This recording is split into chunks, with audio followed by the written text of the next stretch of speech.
Hello, I'm Stefan Matile. I'm from the Department of Organic Chemistry from the School of Chemistry and Biochemistry at the Faculty of Science of the University of Geneva. I'm the son of two primary school teachers. I received all my education from the University of Zurich until the PhD. Then I went for a postdoc to New York, Columbia University in Manhattan, uptown Manhattan. I had a really great time. I enjoyed very much. I stayed 3 more years as an assistant professor in Washington, D.C. at Georgetown University before coming here. So for me, Geneva is really a great place to do research. Otherwise, I wouldn't have spent most of my life in Geneva. So I'm really very, very grateful to the university and to the Swiss SNSF to put all in place that we can really focus on big science, on adventurous science, go really wild. And I'm also thank very much my colleagues, my co-workers, my collaborators, group members, past and present, for all coming from all over the world to contribute to this vibrant atmosphere, which really makes doing science such a privilege and so enjoyable. The topic of my research is translational supramolecular chemistry. Supramolecular chemistry, that's chemistry between the molecules. That's nothing new, that's established.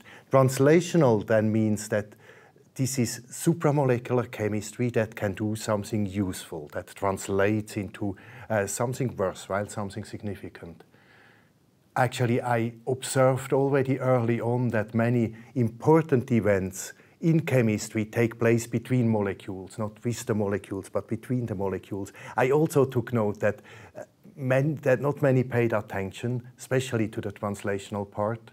And so I developed something like a big passion to look for new ways to get into contact on the molecular level, beyond the molecular handshake, the hydrogen bond, and then expecting that these new contacts would translate into new structures, new functions, to finally bring us in the position to tackle really the big questions, the big challenges in science and society. So, for example, this molecule, it changes the color like lobster during cooking. And it feels the environment like the flippers of a scuba diver. And it allows biologists to image physical forces in living systems. So something a bit like Newton's apple for biology. So this became quite popular. We commercialized mainly to assure the distribution. And so today I would say this stands as a quite nice example for translational supramolecular chemistry, which starts at the basic principles and then ends up on the market, satisfying a need and enabling great science worldwide. So looking at this molecule, you also can admire molecular beauty, I hope. This precisely defined shape in space, 3-dimensional, a bit like tiny sculptures. I mention this because in the new grant, the Swiss substitute, the Swiss substitute of an ERC Advanced grant, I plan to move beyond this precisely defined shape. I plan to enter a world where molecular shape changes permanently and freely. Bonds jump around, covalent, stable bonds just move around between atoms, mainly sulfur atoms, but not only. Actually, the nature and the challenge of this very unusual chemistry has been precisely described by the Swiss poet C.F. Meyer, 19th century, admiring a Roman fountain. He wrote that up goes the spout and falling fills and so on, and then he goes to the conclusion, to the point, and each one takes and gives at once and streams and stays. So it is, in chemistry world, directional, out of equilibrium in a funny way, and it is fixed and it is flexible, or it is somehow stable and unstable at the same time. It's like a paradox, exceptionally difficult to work with on the molecular level, not to speak of the cellular level. So no way to take pictures like this, or definitely not videos. So in chemistry terms, we are talking about dynamic covalent cascade exchange. The molecules which do it are CACs, cascade exchangers. So anyway, if we take the CACs and let them exchange with each other, the bond starts moving around, connect the molecules, which gives materials, actually materials with very timely properties, degradable, recyclable, also self-healing, shape adaptive, and so on and so forth.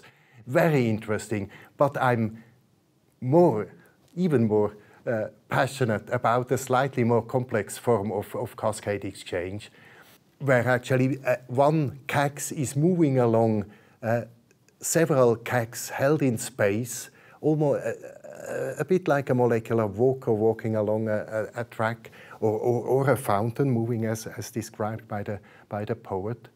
I'm interested in this form because I increasingly suspect that nature uses this very unusual chemistry to bring matter into cells in a quite general way. The process is referred to as thiol-mediated uptake. It's a funny thing with thiol-mediated uptake. Somehow, many have seen it. So it's thiol-mediated uptake is a phenomenon. It's one of these phenomena many have seen, but no one can say what it is. It's very special.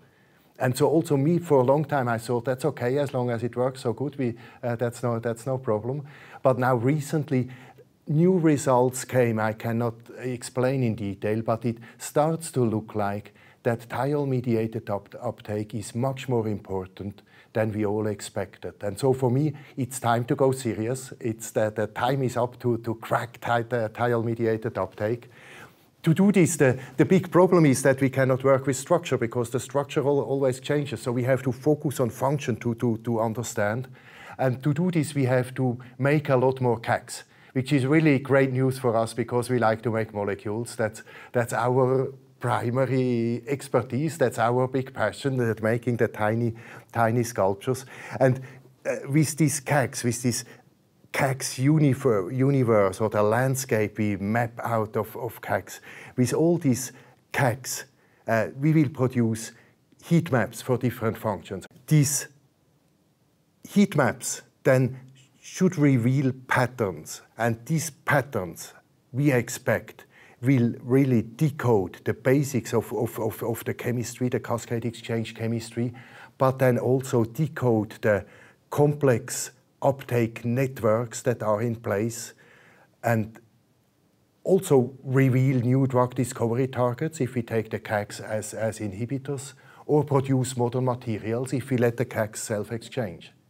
So obviously these are big dreams, but these grants are made for big dreams, and so we just shouldn't over-expect. We have no idea where we will end up. This is really the nature and the thrill, the excitement of doing research at this level.